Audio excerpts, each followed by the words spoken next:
2019 সালে 15 জন কৃষককে নিয়ে মহারাগ ধান বীজ উৎপাদনকারী দল গঠন করেন শাহজাহান। শুরুতে অল্প পরিমাণ বীজ তৈরি করলেও এখন তা পৌঁছেছে 18 টনে। এই ঈদে কম খরচে বেশি আনন্দ উপায়। এখন যে কোনো উপায় এজেন্ট থেকে 25,000 টাকা ক্যাশ আউটে ইনস্ট্যান্ট 25 টাকা ক্যাশব্যাক, যত খুশি ততবার। নড়াইল সদরের মহারাগ গ্রামের এই কৃষক জানান, তাদের উৎপাদিত উন্নত মানের ধান বীজ ব্যাপক জনপ্রিয়তা পেয়েছে গোটা জেলায়। ইতোমধ্যে পেয়েছেন সরকারি নিবন্ধন।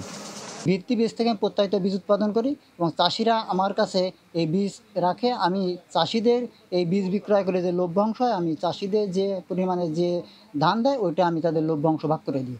আধুনিক প্রযুক্তি ব্যবহার করে কৃষক পর্যায়ে উন্নত মানের ধান বীজ উৎপাদন ও সংরক্ষণ প্রকল্পের মাধ্যমে জেলায় 54টি বীজ উৎপাদন সমিতি গড়ে উঠেছে। চাষিরা বলছেন, এই উদ্যোগের ফলে বেশ লাভবান হচ্ছেন তারা। ধানটা মাড়াই করার পর ধানটা বাছাই করে এই সমবায় থেকে প্যাকেটজাত করে আমরা বিভিন্ন দেশে সাপ্লাই দিই। লাভ হচ্ছে এবং আমাদের যে সাইডে কৃষক যারা আছে তারা ভালো বীজ পাচ্ছে, ফলনটা ভালো হচ্ছে। আশা করি দীর্ঘদিন কিছুদিন পর আরও বেশি ভালো হবে। বর্তমানে জেলায় যেভাবে বীজ উৎপাদনের কাজ চলছে, তাতে ভবিষ্যতে ধান বীজের জন্য কোম্পানির প্রতি নির্ভরশীল হতে হবে না বলে দাবি কৃষি সম্প্রসারণ অধিদপ্তরের কর্মকর্তাদের।